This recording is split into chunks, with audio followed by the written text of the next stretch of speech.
Më 5 maj 2019, fluturimi 1492 I Aeroflot ishte parashikuar të fluturonte nga aeroporti Sheremetyevo në Moskë në aeroportin Murmansk në Rusi. Me 73 pasagjerë dhe 5 anëtarë të ekuipazhit, pilotët përfunduan kontrollet e tyre para fluturimit dhe u vendosën në pistë. Në orën 18:03 ata u ngritën, më pas filluan ngjitjen e tyre. Ishte pak e çrregullt, por ata kishin parë edhe më keq. Megjithatë, 5 minuta më vonë, një bum shurdhues pushtoi të gjithë aeroplanin. Papritur radioja kryesore u shua dhe autopiloti u bë jo funksional, por ishte në rregull. Pilotët e dinin se ky ishte një dështim I vogël elektrik, asgjë e madhe. Ajo që ata nuk dinin megjithatë, ishte se në më pak se 30 minuta, jeta e çdo pasagjeri në bord do të ishte në fije të perit, jo vetëm për shkak të asaj që do të bënin pilotët, por për shkak të vendimeve të rrezikshme që vetë pasagjerët morën më pas. Atë ditë fatale, ndërsa po vendoseshin në pistë, fluturimi 1492 e kishte gjetur veten përballë rreve të larta cumulonimbus, të njohura për mua dhe për ju si re stuhie. Ndërsa avionët e pasagjerëve janë projektuar për të përballur kushtet e stuhive, pilotët mund të kërkojnë shërbimin e shmangjes së stuhisë, një lloj ndihme navigimi të dhënë nga kontrollorët e trafikut ajror për të ndihmuar ata të shmangin turbulencat më të rënda dhe çdo shqetësim elektrik nga rrufet. Por fluturimi 1492 nuk e kërkoi këtë. Dhe në vend të kësaj u ngrit, me qëllimin për të larguar nga stuhia sapo të ishin në ajër. Ndërsa ata u ngjitën në 2700 metra, rrufeja goditi avionin. Këndi I djathtë I sensorëve, sonda e temperaturës, detektori I akullit dhe pjesët e sipërme të trupit u dëmtuan të gjitha. Radioja dhe autopiloti gjithashtu u ndërprem plotësisht. Goditja e plot fuqishme e rrufes tronditi aeroplanin dhe I bëri pasagjerët të mbërtheheshin në sedilje të tmerruar. Por për fat ata ishin ende në ajër. Pas një moment për të humbur, kapiteni aktivizoi komunikimet e tyre dytësore. Me rivendosjen e komunikimit me kontrollorët e trafikut ajror në Sheremetyevo, ata vazhduan duke fluturuar në mënyrë manuale në kthimin e tyre në aeroport. Duke u kthyer mbrapa, aeroplani ka përceu afrimin e tij fillestar, kështu që u desh të kthehej në një rreth për të filluar përsëri afrimin. Ndërsa zbriste në pistën 24L, pilotët kontrolluan nëse kishin të gjitha gjërat në vendin e duhur. Gjithçka dukej mirë, por papritmas, ndërsa ata arritën 300 metra lartësi, një alarm filloi të binte.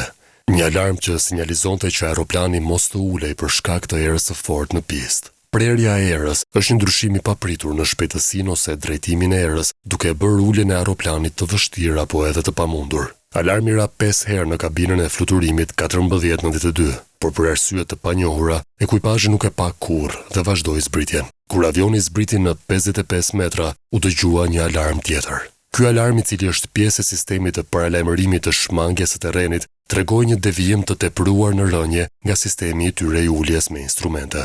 Me fjalë të tjera, hunda e avionit ishte shumë e përkulur. Për të ulur, edhe në kushte të forta të erës të kundërt si në këtë rast, një aeroplan synon që fillimisht I ul në tokë ingranazhet e pasme të uljes dhe më pas të ul ingranazhet e uljes që ndodhen në hundë për të parandaluar kërcimin e avionit. Kapiteni u përpoq të ngrinte hundën duke rritur shpejtësinë e ajrit të avionit në 315 km/h, 18 km/h mbi shpejtësinë e rekomanduar, por hunda nuk u ngrit në kohë. Në orën 18:30, aeroplani ul rënd në të tre pajisit e tij të uljes, 914 metra përtej pragut të pistës, me një shpejtësi prej 293 km/h.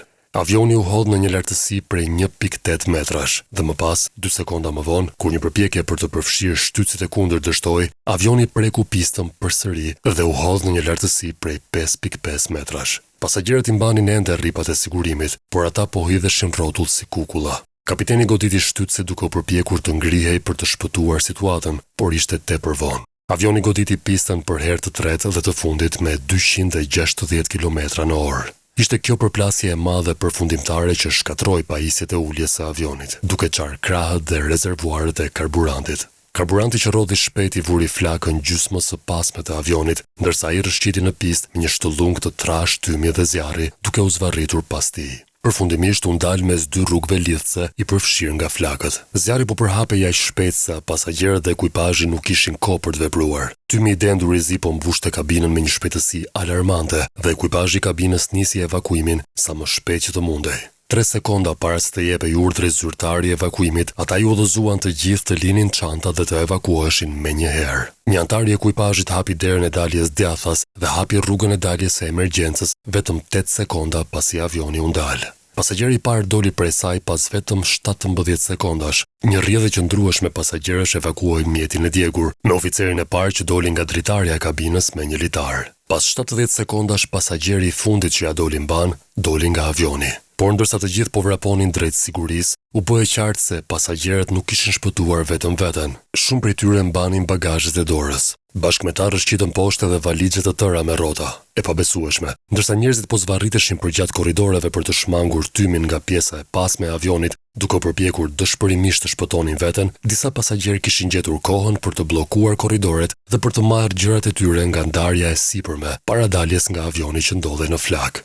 Padyshim që u kushtoi atyre pasagjerëve dhe ekuipazhit sekondat e çmuara që u duheshin për të ikur, gjë që e bëri atë edhe më të tmerrshme, kur zbulua se vetëm 37 nga 78 pasagjerët ja dolën mban. Ekspertët pohuan se pasagjerët dhe ekuipazhi në pjesën e pasme të avionit kishin shanse shumë të kufizuara për të mbijetuar pasi zjarri të kishte zënë vend.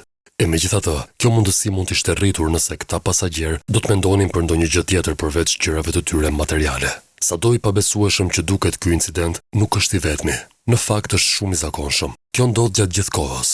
Në vitin 2015, fluturimi 2276 i British Airways pësoi një dështim katastrofik të motorit dhe mori flak në një pistë në Las Vegas. Ndërkohë që u detyrua evakuimi i frikshëm i 157 pasagjerëve dhe 13 anëtarëve të ekuipazhit, çuditërisht pothuajse çdo person në asfalt u pa duke mbajtur bagazhe, duke përfshirë valixhe me rrota. Po sikur ato valixhe të kishin shpuar rrëshqitsen me ajër, ose t'i kishin penguar dhe rrëzuar pronarët e tyre në korridor. Pamjet në internet u cilësuan nga stjuardesat në mbar botën si egoiste dhe patetike. Dhe unë jam i tunduar të pajtohem me ta. Por për një moment, le t'u japim këtyre njerëzve përfitimin e dyshimit. Po sikur të mos e kenë dëgjuar udhëzimin për të lënë çantat. E kam të vështirë ta besoj nëse incidenti në bordin e fluturimit 1658 të United Airlines është diçka për të bazuar. Kur avioni ul në Denver, Colorado, raportet për tym dhe zjarr nën aeroplan shkaktuan një evakuim. Këta njerëz nuk e kishin idenë se sa i rënd ishte zjarri dhe megjithatë ende i dhanë përparësi zotërimeve të tyre mbi sigurinë vetjake.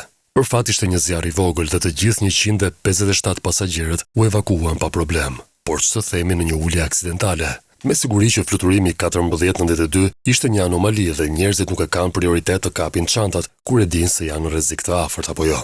Po pasagjerët në fluturimin 521 të Emirates dëshmuan të kundërtën. Ngjashëm me fluturimin e Aeroflot 1492.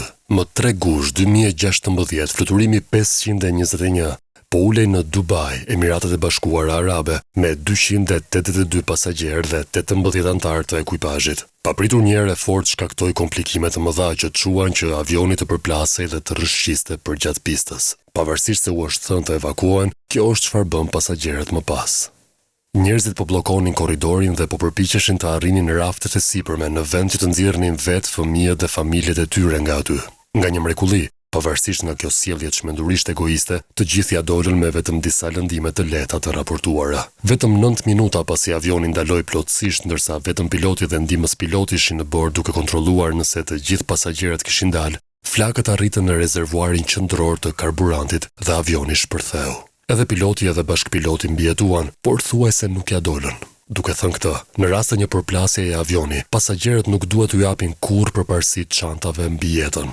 Asnjëherë nuk e dini se sa shpejt mund të jetë duke udhëtuar zjarri. Pra nëse ndonjëherë gjeni veten në atë situatë, mbani mend se çantat tuaja mund të zëvendësohen gjithmonë, por jeta juaj dhe jeta e njerëzve pas jush nuk janë aq të lehta për t'u rikthyer.